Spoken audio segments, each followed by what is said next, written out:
Welcome. Welcome to worship this morning at Oakhurst Presbyterian Church, whether you're here in the pews or worshiping online. We are so glad you're here with us this morning. I'm Pastor Heather. I'm the associate pastor here at Oakhurst, and I am very happy to be here with all of you and want to announce that the bulletin has changed a bit as the Spirit leads. And so I just wanted to make you aware this morning of those changes. So on the first page, we're all looking good. And then you flip onto the inside, and there's an exciting thing in there. There's going to be a baptism. Woo! And so the baptism is the thing that's getting moved to a little bit later. We're going to move it right after the response to the word, so after the sermon. So you'll see the sermon, and then there's a hymn, and that's when the baptism will be. So we'll have our regular process of doing the confession and the passing of peace and the children's time, just like we normally would. So just as you're moving things around in your brain, just know that it's all going to work out. It's all going to work out. So I want to announce a couple of exciting things that are coming up. But first, I want to remind us that the welcome pads are a wonderful gift that we have at our church to get to know one another.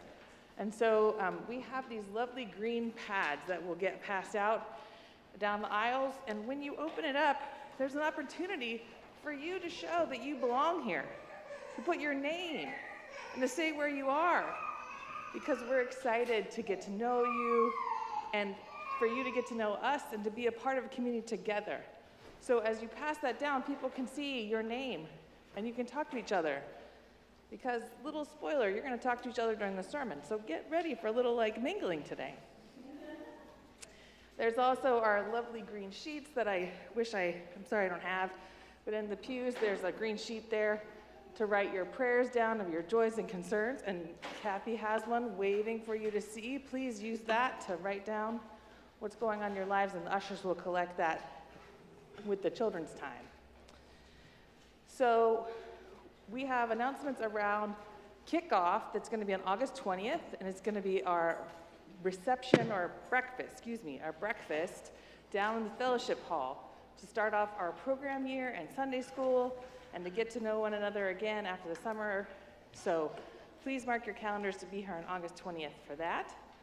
And then Marsha Cushell is going to talk about the youth pool party that's coming up. And then Pastor Katie is going to talk about some Christian education stuff.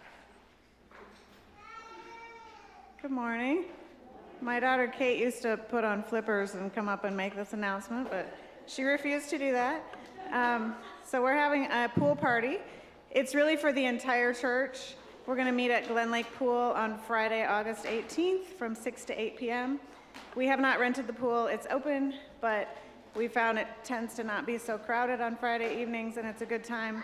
You can cluster together and talk with other adults. You can swim with the kids, but all ages, all kids, all youth, all adults are invited. So that's Friday, August 18th, at Glen Lake Pool, 6 to 8.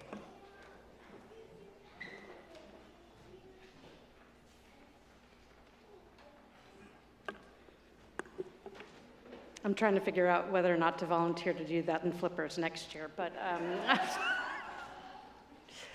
baptism is the heart of everything I believe about God and discipleship, and maybe just about everything, period. It's a sacrament that witnesses to what God has already done, creating, loving, welcoming, calling. In the sacrament are vows, and they're in your bulletin today, promises that each of us make to guide and nurture the ones being baptized and really one another. These vows we make as a congregation are significant in how we commit to nurturing the faith of others, and they are significant in that we make these vows on behalf of the entire church, not just the people gathered in this room today.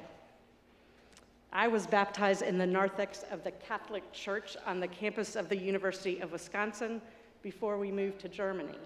And my dad was already there, so the only people in that narthex were my mom, both sets of grandparents, and my godparents, and the priest. They took similar vows that we take today, knowing they would likely not be near us as we move from place to place. They took those vows with a confident hope that everywhere we went, the people in the churches we attended would claim those promises as their own, to nurture and guide, pray and love me, to teach me to know and to follow Jesus, and to equip me to be a faithful member